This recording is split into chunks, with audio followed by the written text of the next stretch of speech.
I get all these weapons. I'm even going to take the weapon back to Kmart, get my refund, but then just leaves like this trail of evidence.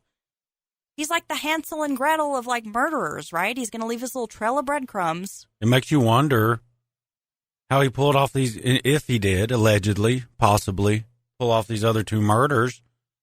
If there was that same obvious trail and it was just, police work, somebody didn't pick it up. Right. Or if he just got lucky. And you're right, it's alleged. I mean, there's really nothing saying that he was involved in these other two, but I guess at the time when they started looking into cold cases, these two fit the profile. Murray and Sherman were two cases that were unsolved and kind of had the same. Taken from one place, found dead in another place, gunshot wound. Yeah. Caused their death. I mean, and so what makes the Stiles case a little different is that he didn't like shoot them and then, shoot Karen Stiles and then take the body to a different location. I mean, right. He led her out into the woods, tied her to a tree. Right. And just left her there. Yeah. Is he alive still? Do we know? Yeah. He's still alive. See, don't you love the death penalty in this country? And I checked with the North Carolina Department of Corrections, and he's listed there as an inmate, but it says he is located out of state.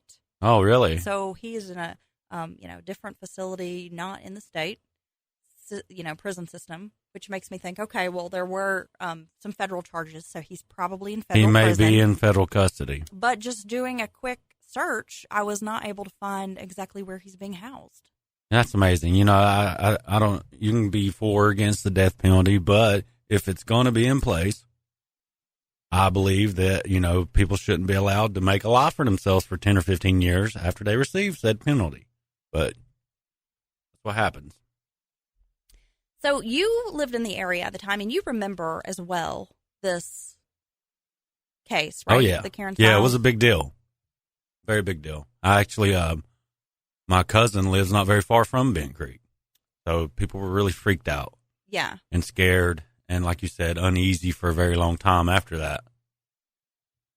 Yeah. After her body was found. Well, and being a female, I mean, growing up, as I've mentioned, it was pretty scary. Yeah. And then, fortunately in this case, they, got the guy fairly quickly, or I could imagine if they never found the guy, community never recovering from this and always been wondering if that guy's out there to do this again to somebody. So while we've been talking here, I have looked in the federal inmate locator, and it seems that Richard Allen Jackson is on death row at the U.S. Penitentiary. I can't say that word today. Penitentiary at Terre Haute, Indiana. Oh, okay. We found him. So he is in Indiana, and it says death sentence. So I mean, he is, I guess, just hanging out. Yeah, I say we get started today. Waiting to die. I guess at this age, he's 49 now. Wow. And so he was, 20-something when this happened. That's crazy. That's crazy. So it's not really a death sentence. Let's be honest. Right. It's, you can go make a life in prison, figure out how to get by in prison, which you can, I'm sure. Get used to it. And you get to live on. I don't get that. Yeah, so he was 26. So, I mean, on and off, he's been in jail essentially for 23 years. And yeah, there was some issue with the retrial, that, the idea that they were going to do that, the appeal. Oh, the appeals. But it's like, okay, so he's received a death sentence again. Right. And, you're just housing him in this prison.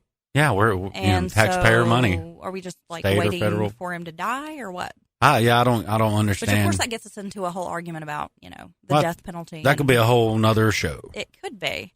But anyway, that was our first episode. Again, A Murder in the Woods. And we've been talking about the death of Karen Stiles and the murderer Richard Allen Jackson. So thanks for checking us out today.